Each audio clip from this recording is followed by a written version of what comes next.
ICC champions trophy के लिए India ने स्क्वाड अपना अनाउंस कर दिया 2 दिन पहले ही यार। सबको मालूम हो गया है कि कौन कौन खेल रहा है।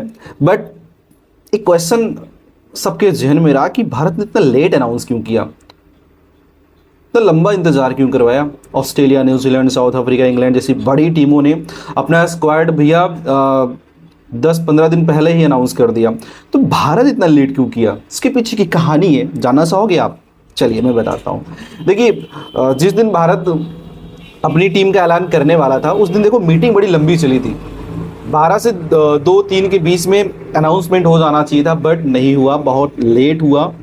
इसके पीछे की कहानी ये है कि बहुत सारी मिसअंडरस्टैंडिंग थी, मिसकम्युनिकेशन थी, कहते बड़ा कन्फ्यूजन था।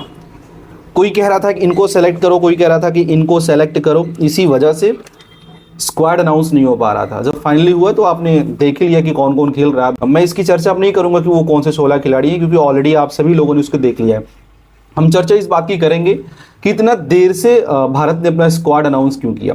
देखिए, इसके पीछे की कहानी ये है ना कि actually Gautam Gambhir wanted Hardik Pandya as a vice captain. ये जो हार्दिक पांड्या हैं, इनको गौतम गंभीर एज अ वाइस कैप्टन चाहते थे, but Ajit Agarkar and Rohit Sharma wanted Shubman Gill as a vice captain. तो गौतम गंभीर चाहते थे कि हार्दिक पांड्या वाइस कैप्टन बने, और कैप्टन साहब और सेलेक्टर साहब यानी अजीत आगरकर साहब चाहते थे कि Shubman Gill as a vice captain खेलें।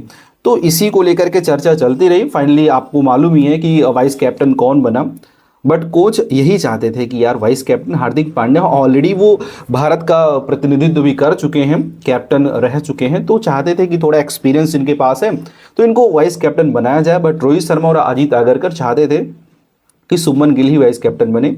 तो फाइनली वही हुआ कि वाइस कैप्टन वही बने। और जो सबसे बड़ा कारण रहा कि गौतम गंभीर चाहते थे कि संजू सैमसन एज आ विकेट कीपर सेलेक्ट हों, लेकिन अजीत अगरकर और रोहित शर्मा यह चाहते थे कि ऋषभ पंत भैया खेलें, चैंपियंस ट्रॉफी में जाएं।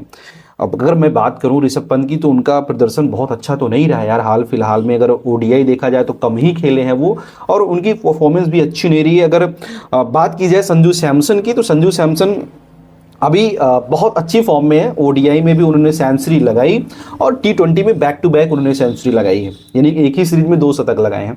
तो प्रदर्शन के लिहाज से देखा जाए तो संजू सैमसन नंबर 1 कंटेंडर थे as a second wicket keeper choice के रूप में, क्योंकि पहला तो केएल राहुल ही थे। केएल राहुल से वैसे तो विकेट कीपिंग मुझे नहीं लग रहा कि करवाई जाएगी, ऋषभ पंत ही करेंगे, या ऋषभ पंत नहीं करेंगे तो फिर वही करेंगे, राहुल ही करेंगे। बट जो दूसरा ऑप्शन था, चाहते थे गौतम गंभीर की Sanju Samson as a wicket keeper खेले। तो मंथन चला इसी को लेकर के, काफी देर तक चर्चा चलती रही। दैट्स वही रिजल्ट ये रहा, ना संजू सैमसन 16 सदस्यीय टीम में शामिल रहे, और वाइस कैप्टन के रूप में हार्दिक पांड्या नहीं खेलेंगे। बाकी टीम में तो रहेंगे ही रहेंगे, लेकिन हम कह सकते हैं कि गौतम गंभीर की एक भी बात नहीं सुनी गई। अगर बात सुनी गई तो अजीत आगरकर और कैप्टन रोहित शर्मा की सुनी गई। इसी वजह से पूरा लेट हुआ, पूरा डिले हुआ। इतने दिन से इंतजार कर रहे थे हम लोग कि कब भारतीय टीम का ऐलान हो, और हुआ तो कुछ ये सारी चीज़ें निकल के आई कि इसकी वजह से ही ये इतना डिले हुआ। दोस्तों, आपका क्या कहना है? क्या जो गौतम गंभीर डिमांड कर रहे थे उनकी मांग जायज है, या फिर जो अजीत अगरकर और रोहित शर्मा ने किया वो टीम के लिए अच्छा है कि नहीं है? कमेंट सेक्शन में जरूर बताइएगा। चलिए मिलते हैं अगली वीडियो में। आप अपना बहुत ख्याल रखिएगा। Thank you very much. Have a nice time.